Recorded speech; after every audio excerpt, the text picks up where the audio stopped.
Molt bé, doncs nosaltres som Criatura Teatre, estem encantats d'estar així este matí i res, començarem amb uns versos de Fuster. Sí, hem portat una petita selecció de la poesia completa que ha publicat enguany en l'institució Alfons el Magnànim amb motiu del centenari del naixement de l'autor. Inicial.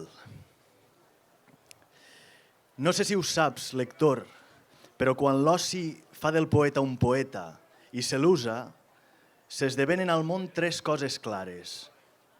Una dent mor enmig d'un bosc de cera. Els fronts dels nens confonen l'esperança i el mateix món reprèn la seva fúria. Açò darrere el justifica estones. El món s'hi justifica i el poeta.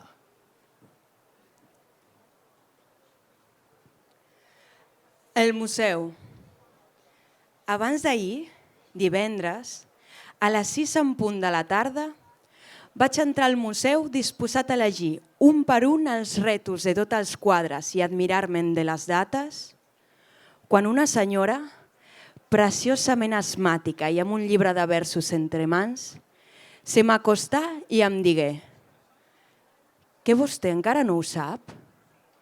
I com que jo, com és lògic, encara no ho sabia, afegí: «Ja he trobat la lligacama». Vaig a sentir-hi greument, car així pertanyia de fer-ho. I aleshores, advertint que no era abans d'ahir ni divendres, sinó potser demà o una escala, em vaig decidir a acompanyar-la cal notari, on hi havia un escrivent que sol xiular sonates d'Scarlatti.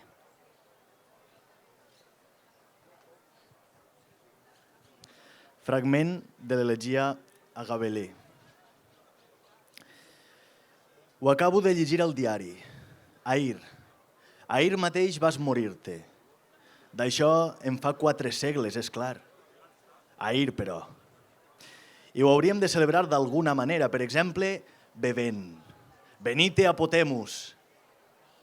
No és que jo cregui que la mort d'algú, la teva o la meva, hagi de ser celebrada, això que se'n diu celebrada, ni bevent, ni recitant absoltes, ni amb cap altra ornamentació fusiva, perquè morir-se, a fi de comptes, és una cosa literalment ignominiosa.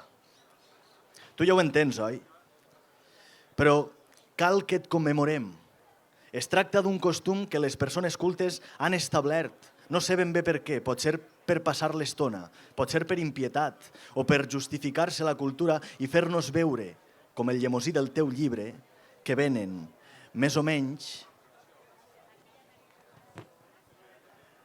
de l'alm.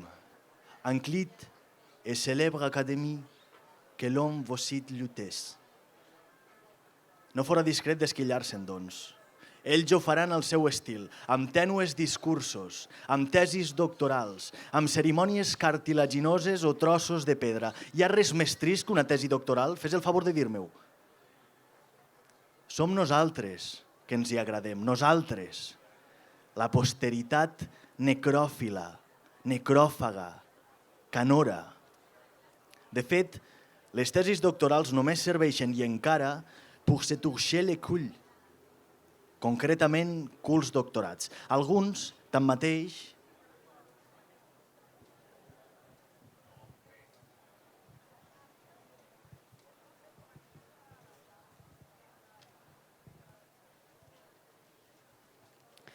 Troballa. Us diré com va ser. La mar callava. 3 barques i una noia produïen pànic per oficines i enyorances. Jo duia un text obert per una pàgina on es llegia que les hipoteques són un dolç benifet o un vell tipisme, ja no ho recorde bé. Ja sols recorde que de sobte sorgí la diferència entre el pèl i la son, i entre la cara i el registre civil o l'agonia. I entre les mans roents i llur mesura, cada cosa s'alçà tenint-me en compte. En el llibre van créixer bous i versos. La mar es va exhaurir. La noia oculta s'autoprenyà en raïms o amb escriptures i les barques sonores com una hèrnia adornaren la pau i es recobraren. D'aleshores ençà Ja no m'importa que em designin amb mots abans sombrívols, que m'abandonin al costat del guano o que un riu em segueix cap al dejuni. Ja no m'importa res. Ja no m'importen altres cançons que aquelles que jo cante. Fou un instant senzill, un instant marbre.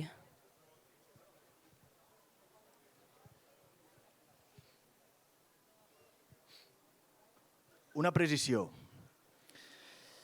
Però jo visc, o sóc un home formatus despurcissimos per mate. Un home com els altres i amb més braços. Tinc 3 virtuts, 3 vicis, 3 misteris segons opinions autoritzades, doncs sóc com tots. I quan la primavera cou en els engonals i en les acàcies, acostume a resar als déus cadàvers. Devaste l'aire amb llavis consirosos. M'incorpore al desig i a la farina, car això es cau en temps de primavera. Però hi ha alguna cosa més, ser lliure. Jo visc i això immunitza els cànters.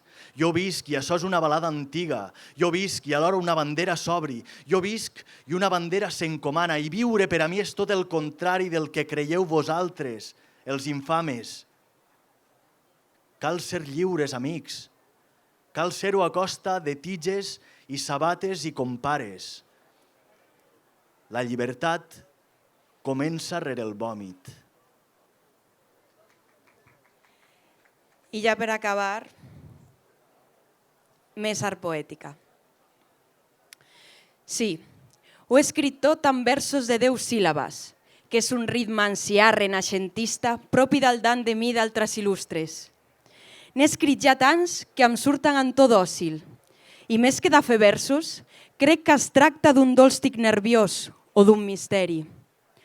Oh, muses violades, oh, companyes, així es mesura el temps. Així es perpetra la victòria vostra, la victòria sobre la mort antiga de què parlen els metges, els teòlegs i les nurses. Els homes han parlat en versos sempre. Gràcies.